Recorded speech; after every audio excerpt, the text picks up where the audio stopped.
Welcome to another Vectron tutorial with Cinema 4D and Octane. So we will explore today a folding broad formula for Vectron. So let's just start with a Vectron object.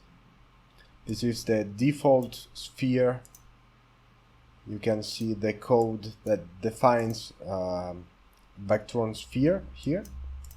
We don't need that, so just delete, and you have to load our folding broad formula. So double click and select the code, copy and paste in the Vectron script, hit compile, reset and compile, and reload Octane. And as you can see, we already have our formula running. Everything is set to default.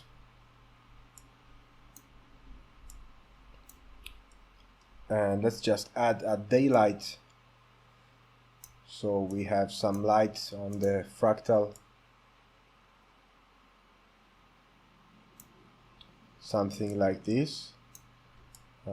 This is a really organic formula, but after all, it's just a 3D version of the Mandelbrot set. If you are familiar with fractals, you know the Mandelbrot set.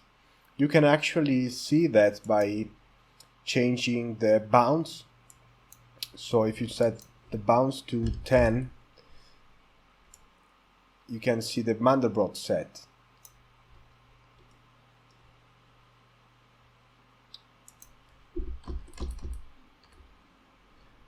So, as always, when I navigate the fractal and tweak the parameters, I prefer to use the normal kernel, which you can find here.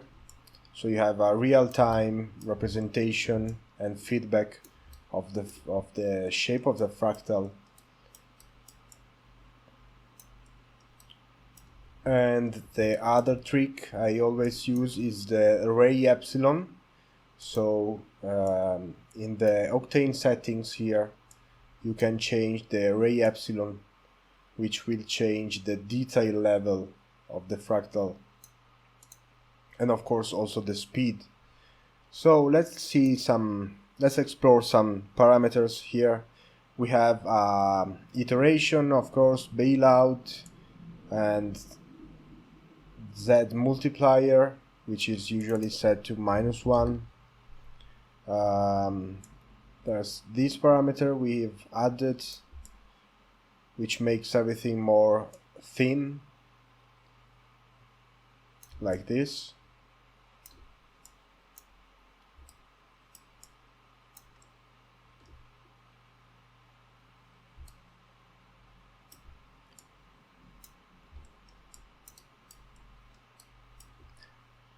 Let's reset that to 1, or it was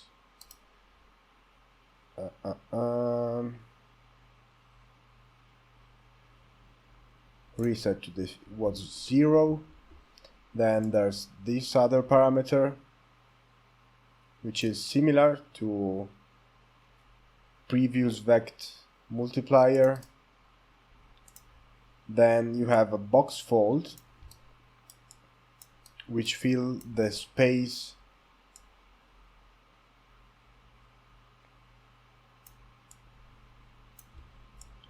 you can already see we have an interesting fractal here. So let's just render that with the daylight kernel. This looks like a flower.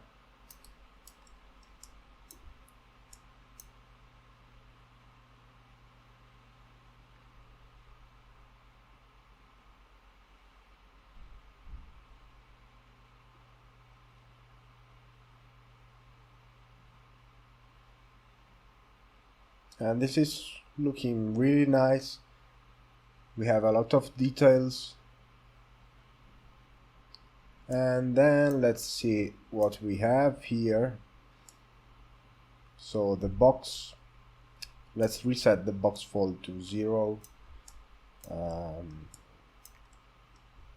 you have also fold power, but to be able to change this you need some box fold. Then you can change the fold power, and I recommend you just to explore those parameters. There's no really a good way to explain what's happening here, so just explore and find a good shape is the best way. Then we have a perturbation parameter.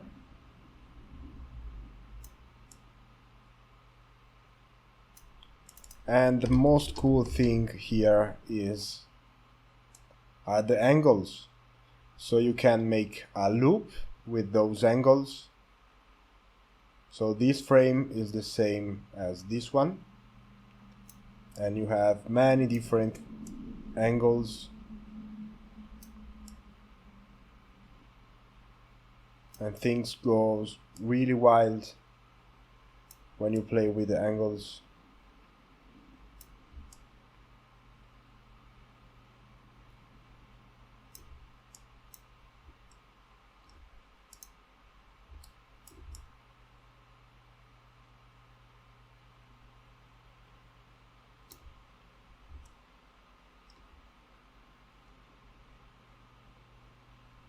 It's pretty fast formula.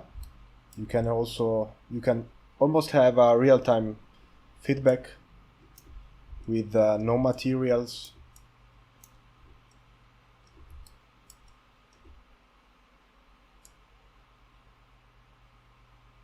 And you can already create a nice loop with this.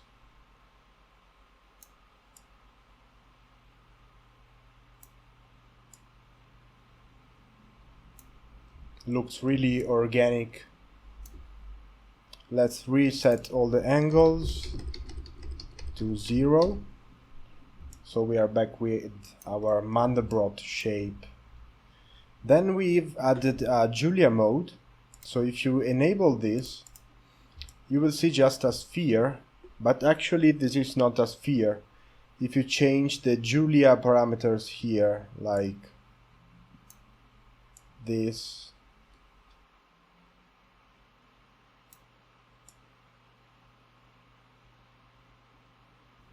it's a really wild formula.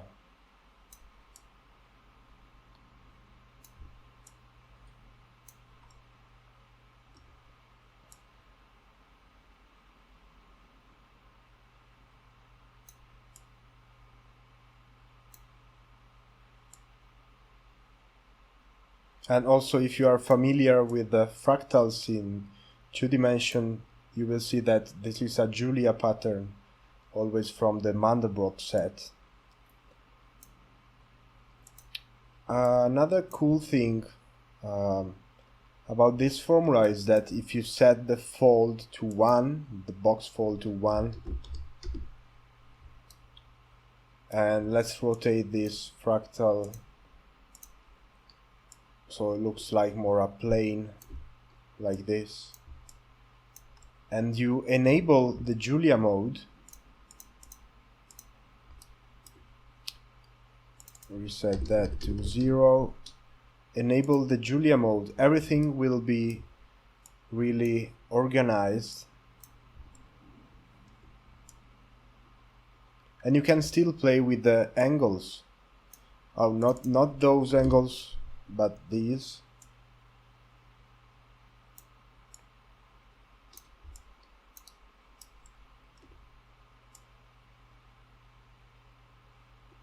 Of course, always a loop.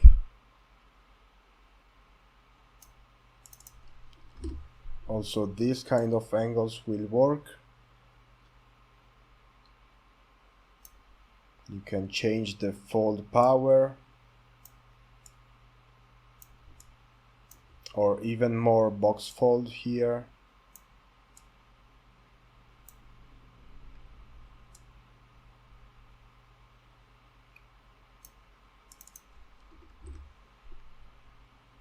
The perturbation.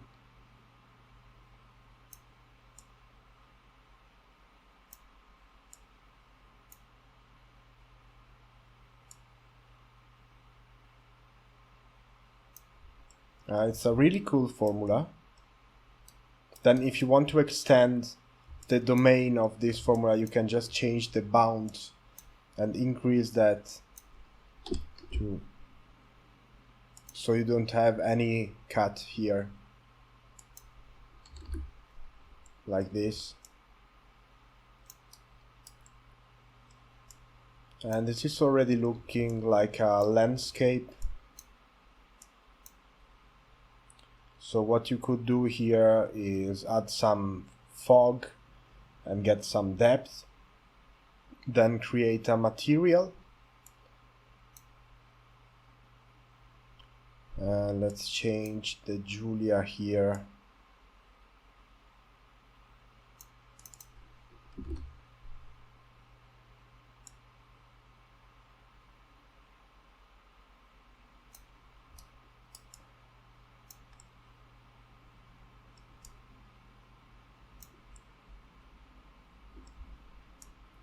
And if you want, you can go even closer to the fractal.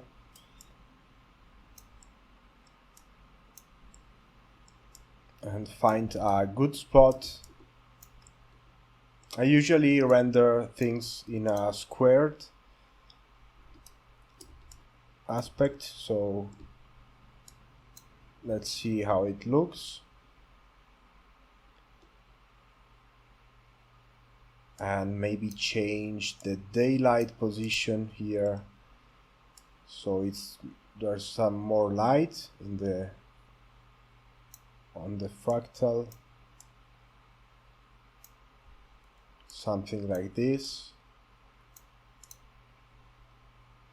And daylight is really fast kernel, but path tracing is more accurate and simply will look better, even if it will be slower.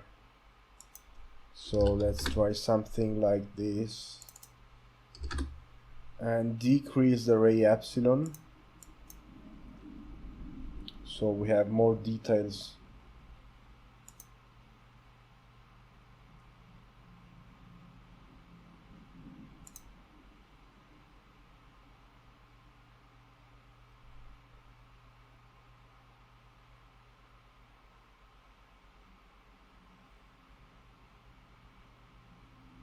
So another thing I usually do is create a transmission material, so octane material, and just a diffuse will work well. Go to the transmission and set that to a bright color, like an orange.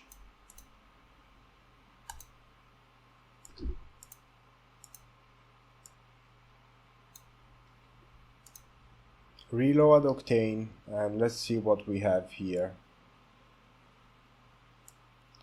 Maybe more in the center, so we have a subject for the comp, like this.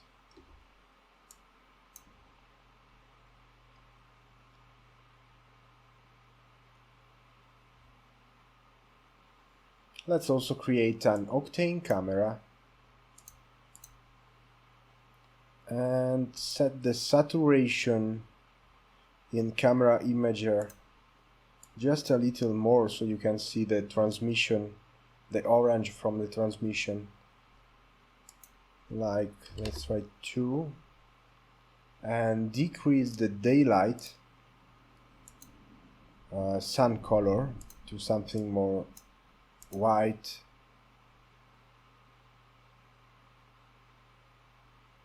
and also the blue, the sky color. Okay, this is looking good. And let's add some depth of field, so we will have just some areas in focus.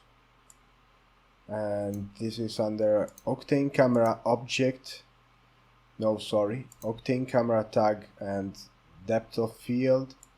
You can disable the autofocus and set the aperture to something like 10.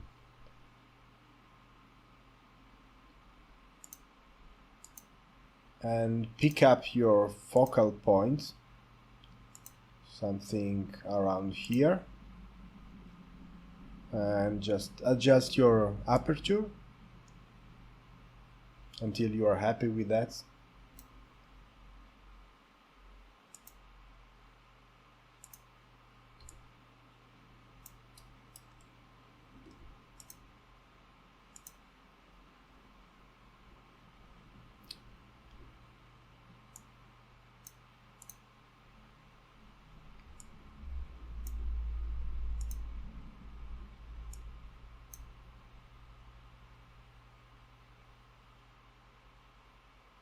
Then I see that we have some clipping on the white, so maybe we can decrease the daylight power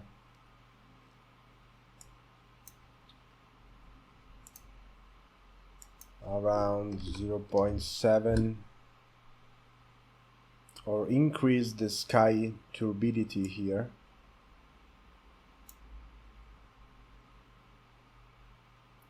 Perfect.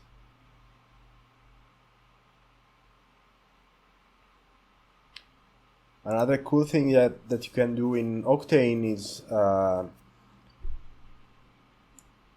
enable the denoiser.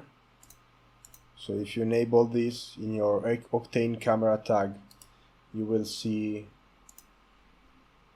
that another render pass is visible here.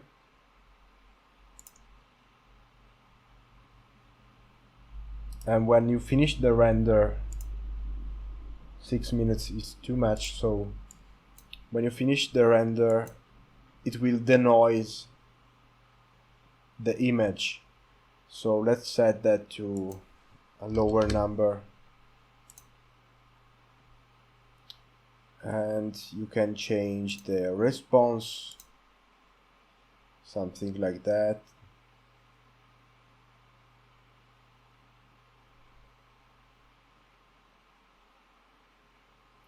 Increase the, you can do some post with Octane like this, some more saturation.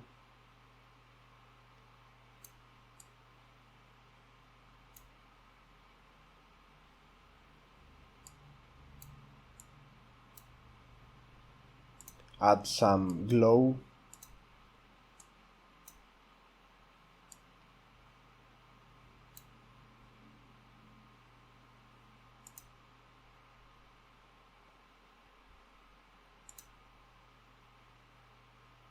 Like that.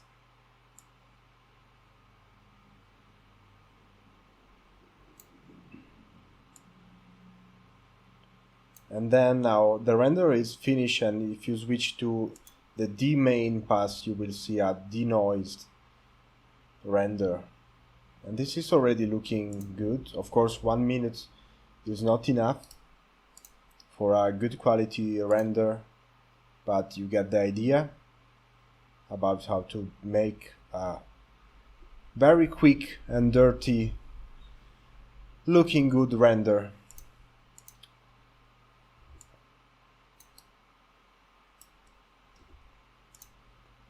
With this formula.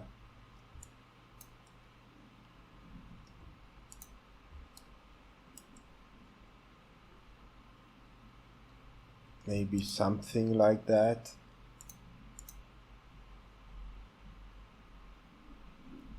And that's pretty much it. So just a transmission material with the diffuse set to white, transmission set to orange. This is already looking good. But of course, this formula has also colors on iteration using orbit trap. This means that you can assign a different material on each fractal part, but we will see that in another tutorial. So for now, that's it.